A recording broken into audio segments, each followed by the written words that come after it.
the trouble about women's football is it's going the way men's football went when the Premier League came in, just a lot more quickly.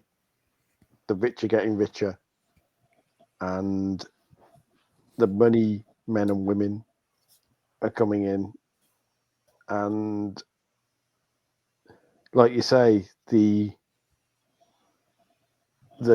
stuff like Wolves, where you've got the community clubs and the people caring about the community clubs and the pure love of the game, is being sucked out about it. So it's why we cling on to goals like Caroling's, because those are the joyous moment of, isn't football bloody great? Yeah. And a lot of that is being sucked out of it, to the point where now the FA Cup is, oh great, it's going to be one of the big four winning it, probably, unless Again. there's a big shot.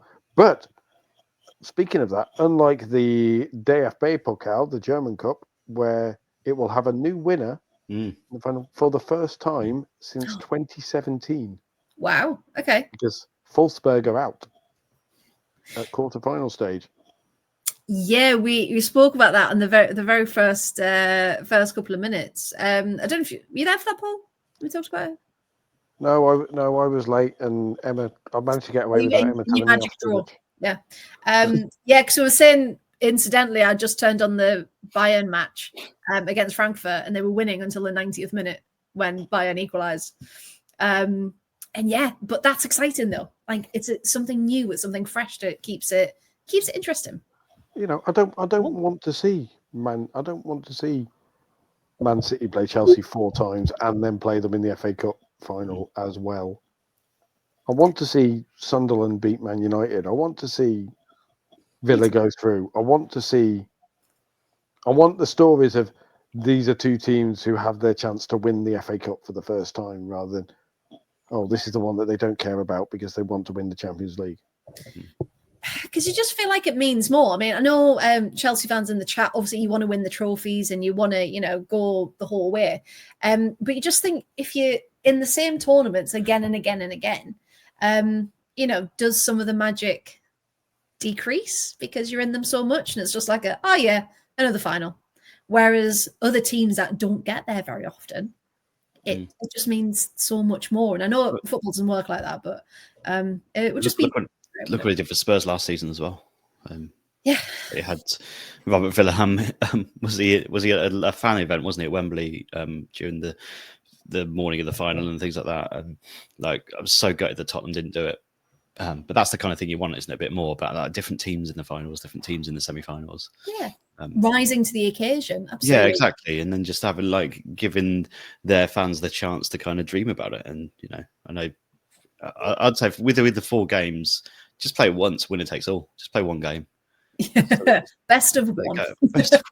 Because like Emma says, these clubs are always complaining about the calendar in shape. Yeah, exactly. There you go. Sorted. Okay, be one a bit game. More shit. Yeah. Yeah. Stop winning. Stop. Yeah. You don't need, if you wouldn't play 4 games in 12 days if you weren't in 4 competitions in 12 days. Pick one and go for that one. Yeah. Because it comes to, I know you don't want to say, you're in Champions League, don't go for another one, but it could even be something like, for the FA Cup or even for the League Cup, if you're in Champions League, you don't need, just, you can choose, you can opt out if you want to of that competition. They never will, I know.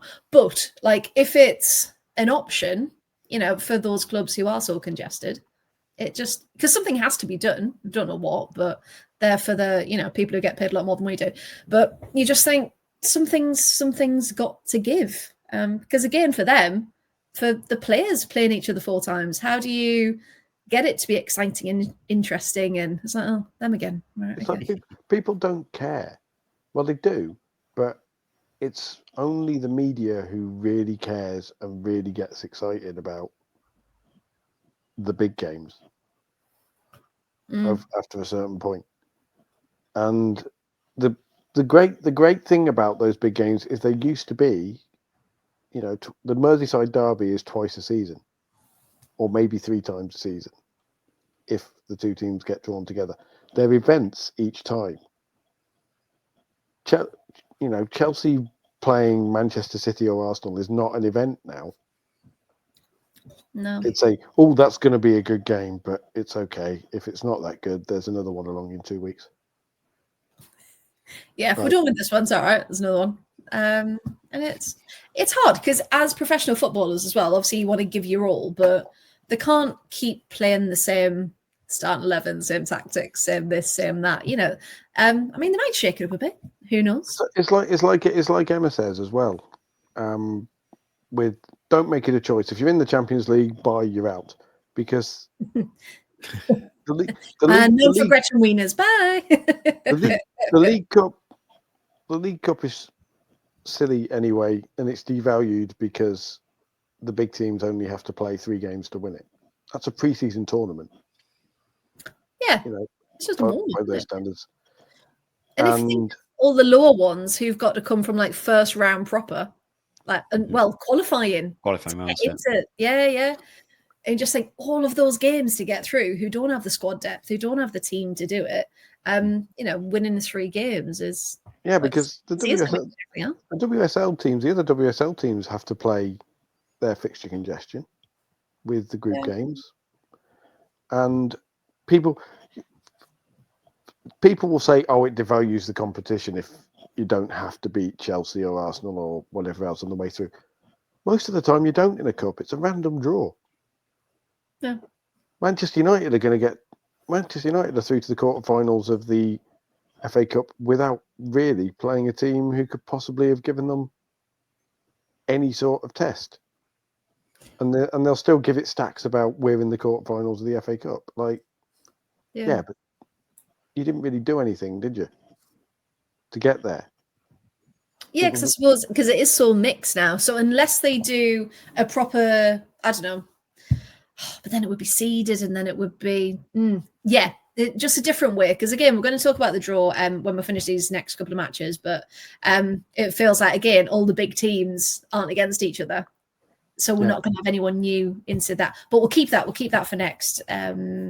Hi everyone, Freya here. Thank you so much for watching the Absolute Football Podcast. Please don't forget to hit like, share, subscribe, follow, love, whatever you need to do to make sure you don't miss a single moment. Remember, you can watch one of the videos that are on screen now. And don't forget, of course, our women's football show, the Absolute Women's Football Show, is live every single Wednesday at 8:30 with yours truly and a fantastic panel. Join me each week and special guests as well. So remember to like and subscribe, and hopefully we'll see you in the chat next Wednesday.